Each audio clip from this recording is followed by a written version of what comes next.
Good morning. I interviewed two business leaders from my hometown of Meridian. It's about 3 hours north of here.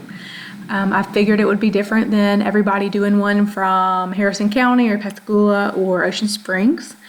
Meridian city schools are definitely different demographically and economically than around here. So I just thought it would be interesting. The two leaders I chose were a CEO of a bank, Archie McDonald, and a dentist, which is our friend as well. His name is David McGrew, and they both work in the city limits of Meridian, so they are very aware of the happenings. So the first interview I did was Archie McDonald, who is the CEO of Citizens National Bank, and he also serves as the chairman of East Mississippi Business Development Corporation and vice chairman of the Alliance for Growth. And the Alliance for Growth is made up of 100 business leaders formed to influence regions' economic development efforts. Citizens National Bank is in 26 different counties, so he's over a large portion of it, and the headquarters are actually in the city limits of Meridian. The bank's function in the community is to serve its customers and to assist in their efforts to become more financially independent, and they believe in power of the local, so they're always involved in something in the community. The city, county, and private school systems in Meridian and Lauderdale County are in various stages of pursuing high-quality education for young people. He said that there were many challenges associated with his endeavors, and that you can just tell year by year. There's also an effort on the part of the community college and higher education system to develop a more equipped workforce to service new and existing businesses in the region. There seems to be a diverse opinion and gaps in their efforts to do so successfully at this time. There are many gaps in the city schools. We have City of Meridian schools, one charter school, county schools, and private schools. Our county schools are doing well. They're at a B. Our city schools are failing, as well as our charter school. All but one of our city schools is failing. And our private schools are growing by the minute.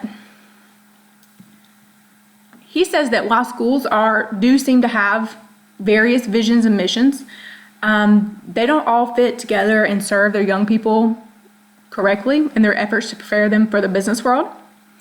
And since he doesn't personally have children enrolled in the school system, he's not the best to bring his opinion about how it's structured now. They're a little older than me, and so and they went to private school. So he's not fully aware of what's happening in the city schools. He has participated in programs such as Math First and Any Given Child, and he had 3 children educated in a community. He says that it seems that the young people that we hire are not fully prepared to go into work to the real world because they haven't been exposed to it.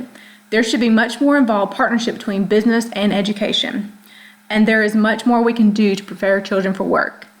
And he told me that as a community, our businesses aren't going into the schools enough to prepare these children for work. There needs to be a more comprehensive strategic planning process that covers a child's education from pre-K all the way through a 4-year degree in the community. He says that we have significant resources in place in our community that are not fully utilized for various legitimate reasons. The school systems seem to be more fragmented than together in their visions and missions and how they fulfill them. It seems that their visions and missions are heavily influenced by how they are funded rather than what's in their best interest of the child. I believe that there are many very dedicated and excellent teachers in our educational system, but he's not sure that they fully prepare the child for what they need to be prepared for, especially in our community.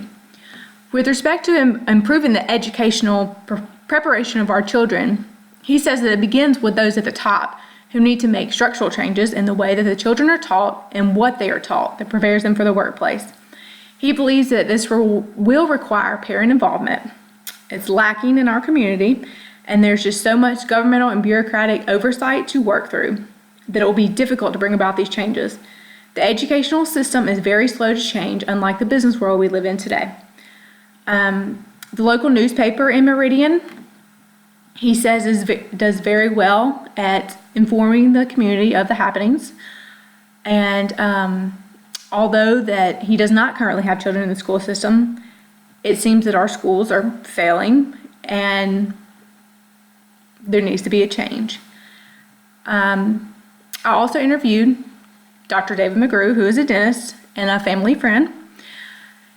He had some choice words to say about our community and our leadership, but I tried to put it in a very professional manner. He says that he believes that the main problem is the parents in the community.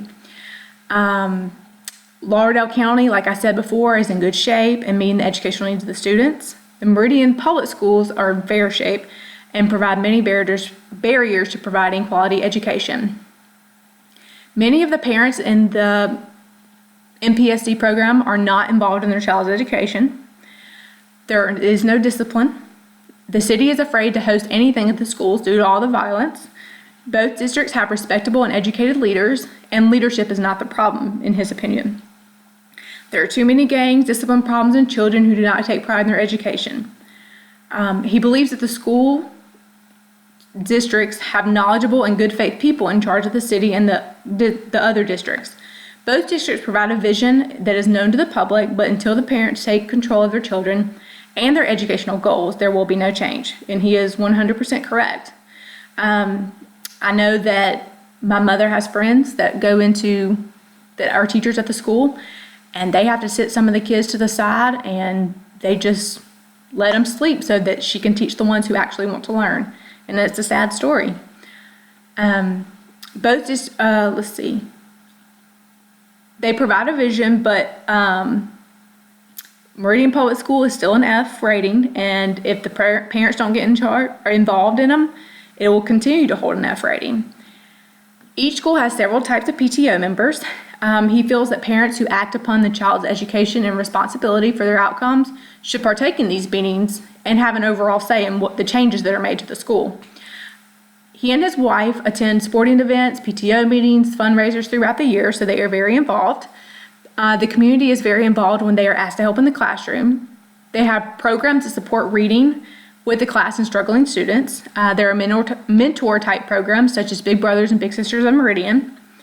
They also have programs in reading interventions that help that third grade pass their reading test. And he and I spoke, and we both agree that even the Big Brothers and Big Sisters, people aren't volunteering for it anymore because they're scared of what they're getting into. But on another note, in the summer, we have a college for kids at Meridian Community College, and the districts have summer reading programs for the children, just like we do here, that many community members do volunteer for each year. Meridian has several cultures in the area, including Latino and Asian, but they have seemed to integrated well, and many of them do go to a private school. The Meridian Star, a local newspaper, is on top of the statistics and news regarding our schools, whether it's good or bad. They highlight the positive and negative happenings of the district. It seems that they report more of the positive statistics of the well-performing school, and he feels that all the businesses are doing what they can do to help these schools. He personally knows many businesses who donates money and resources to the school, and he personally donates himself. He actually helped a child go from the Meridian Public Schools to the private school and helped him fund that. Many of them coming to schools talked about careers for fundraisers, but like he said again, until parents start being parents, no amount of business support will help. The children who want to learn should be given a chance to learn, and he has personally helped, like I said, boy come from the public schools who wanted to learn, who wanted to be better for himself, make a better life for himself, and he helped him get into Lamar, which is our private school. Discipline is ultimately the real problem. Teachers can't teach in the classroom because of disrespectful behaviors, and nothing is done about it. And the only way to strengthen their ties with the community is to get control of the violence and make Meridian a safe place where students want to learn and community members are not afraid of helping in the schools.